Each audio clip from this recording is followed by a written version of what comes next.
The teacher, the curious, the, voyeur in me always wants to know, what are they thinking, as they walk away to their cars, as they, think about the meal, or what are they thinking? What are they thinking?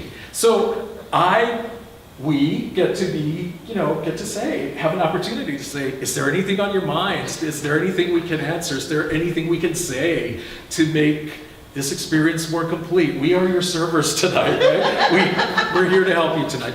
But seriously, I don't like that literature, has become this passive thing. I like it when it's interactive, What happens? What are you reading? I like that question too, who's on your mind? So seriously, not to put anyone on the spot, but if there are any questions, anything you want to ask, are you okay with that? Yeah. So anything.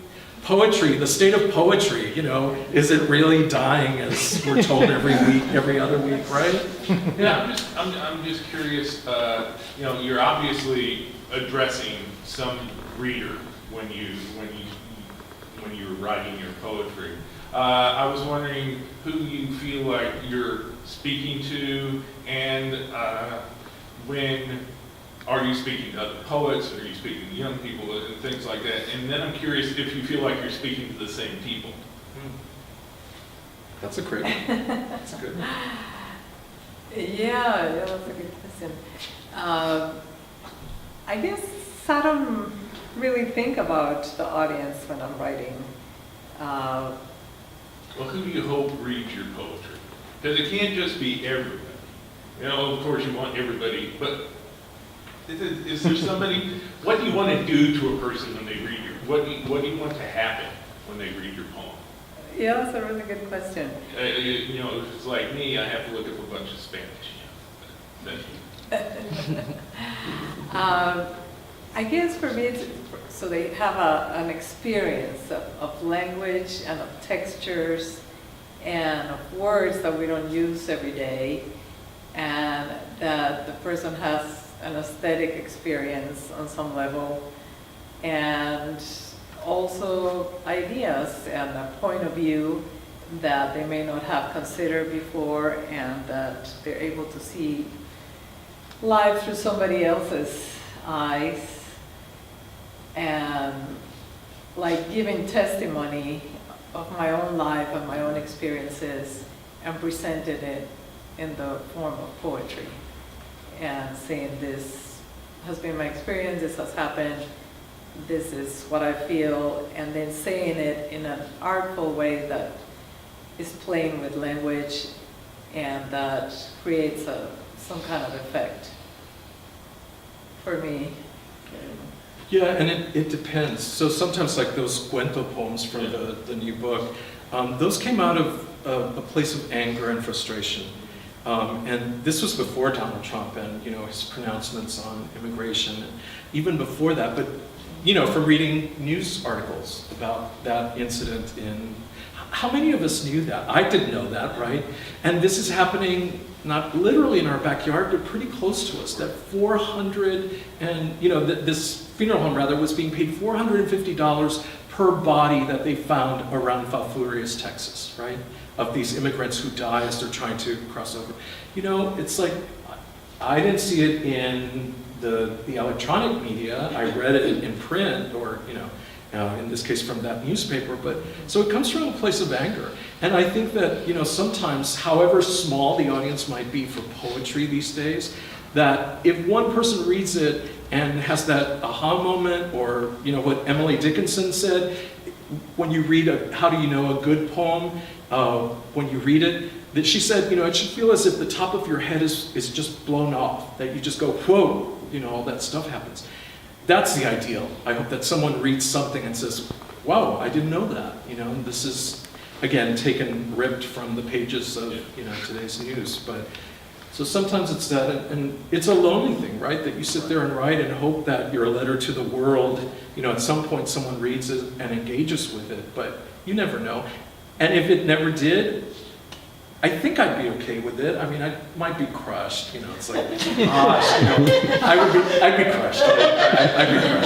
I'd be crushed. But the point is that it's, I took the time to read about it, think about it, and then put it in the form of a poem, and that to me is almost satisfying.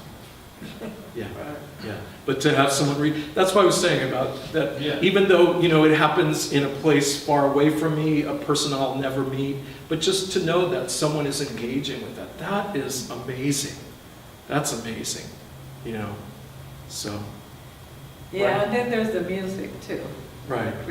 Wanting to create some kind of music. With the chanting, language, right? the repetition, the prayer. Right. I've used prayer in all the Yeah. poems too. Yeah, And I think it's really ancient forms that come from way back and that we keep using and right. re-engaging with. And that there's a profound need inside of us that wants that, needs that. Right, absolutely. And Yeah. one thing that always struck me when I was teaching at the college level is that, I taught intro to poetry workshops, and invariably the students, their first draft, which of course, I understand how nervous making that is, right? That you've never really turned something in and there's a grade involved in all that. But, 9 times out of 10, those drafts, they were hard rhymes. It was like, without realizing it, they were writing in meter, da da da da da da da da. And I'd say, wow, you're a young person in 2015. Don't you want to break that? It's amazing to me how strong that is, that need to make a kind of, music that's hard and the rhyme is hard.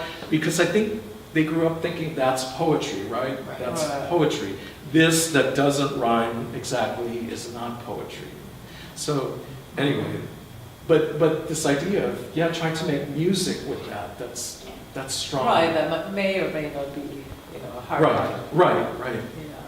And it occurs to me that the influence possibly that they're being affected by also is music, which music lyrics that tend to have that strong meter and rhyme, so that, when they think of, it's the part. To move on, but the anger, the sadness, the tragedy in it, that's where I get it. Poetry-wise, that's where I get my other part of me. Yeah. So it's just that's especially the discrimination, because I heard from my parents as well. Right, right. That how it happened, and just being in downtown San Antonio where they couldn't shop, and Right. so on and so forth. But it's the emotion is even when they tell us those stories, the emotion's not there. But to hear somebody else, Yeah.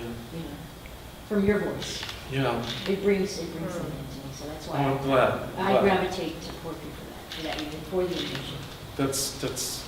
It's really wonderful to hear.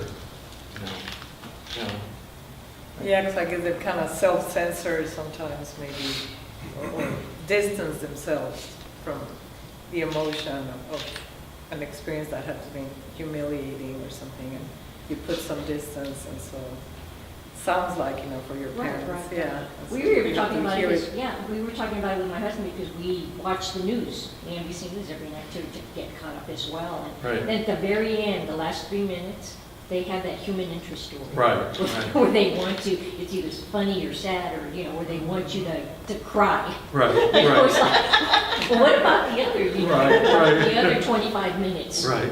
Wasn't. No crying Oh, aloud. what's happening? What was happening in Syria? Or, Well- whatever. That was to me. It's just you tell me with the same little 5 minutes that you told me that story. So it's And I think that in contemporary U.S. poetry, there's this, what gets published and what gets read, what circulates, a lot of it, you're not supposed to have that kind of raw emotion in it. There's this kind of implicit understanding that, we take it and we aestheticize it and, all those things to make it poetry. And I mean, it's rare that I read a poem in the New Yorker and I feel, wow, that really, did what Emily Dickinson said it should, pop your head up.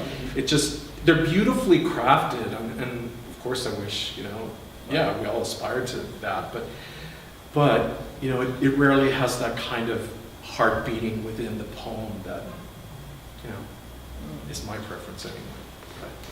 Could you talk, that was gonna be my question, the head, versus the heart, because Yeah. I've always been very sort of conceptual, I guess I'd say. It's something that comes out of thinking.